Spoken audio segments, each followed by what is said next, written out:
Добрый день, уважаемые члены жюри. Я Егор Файхал, ученик 8 Б класса Милюнской юношеской гимназии.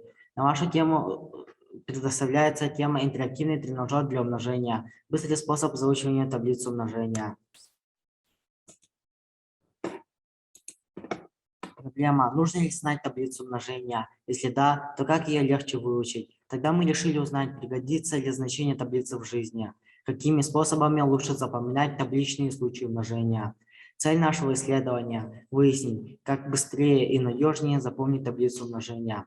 Задачи: познакомиться с историей таблицы умножения, изучить и проанализировать литературу о различных способах изучения таблицы умножения, изготовить самодельный интерактивный тренажер по заучиванию таблицы умножения.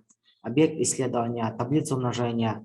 Предмет исследования – наиболее легкий способ заучивания таблицы умножения. Гипотеза: предполагаем, что при использовании интерактивного тренажера таблицу умножения можно выучить быстрее. Теоретическая значимость: изучение и систематизация материала по данной теме. Практическая значимость: данная работа может быть использована при проведении уроков математики и в повседневной жизни. Немного истории. Не так давно при раскопках здания археологами Японии, Китая и Индии были найдены таблички, напоминающие таблицу умножения. Индивидуальные интерактивные тренажеры умножения. Я изготовил интерактивный тренажер для быстрого умножения чисел, предлагаю технологию изготовления. Для этого я использовал такие материалы: бумагу, картон, ножницы, карандаш, циркуль, линейку, транспортир, ручка и иголка с ниткой. Из бумаги вырезаются 3 круга равного диаметра. Круги делим на 9 равных частей. В первый круг записываем цифры, во второй круге вырезаем ячейки, в третьем круге вырезаем полностью 1/9 часть. Все центры 3 кругов соединяем воедино. Технология изготовления на лазерном гравировальном станке. С помощью программы CorelDRAW рисуем чертежи заготовок тренажера. Полученные чертежи заготовки вводим в программу AdWords V8 и вырезаем. Вот готовый тренажер для общего пользования. Примеры формы работ на тренажере.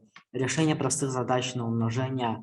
Игра «Поменяем местами» и «Найди ответ». Найди площадь четырехугольника и игра в кубике. Заключение. Работая над проектом, я достиг своей цели и подтвердил поставленную мною гипотезу. Узнал много интересных способов умножения, которые помогли мне в изготовлении тренажера. У тренажера имеется 3 основных взаимосвязанных функции: диагностическая, обучающая и воспитательная. Данные функции помогают выучить таблицу умножения без убрежки и закрепить результаты. Учебный тренажер предлагают изготовлять в 2 вариантах: общий настенный и индивидуальные тренажеры на партах для парной и групповой работы. В будущем знания таблицы умножения помогут всем учащимся при сдаче ВПР, ОГЭ и ЕГЭ. Апробацию тренажера прошли в моей семье и в Тумульской средней школе по заучиванию таблицы умножения в начальных классах, где учится мой брат. Спасибо за внимание.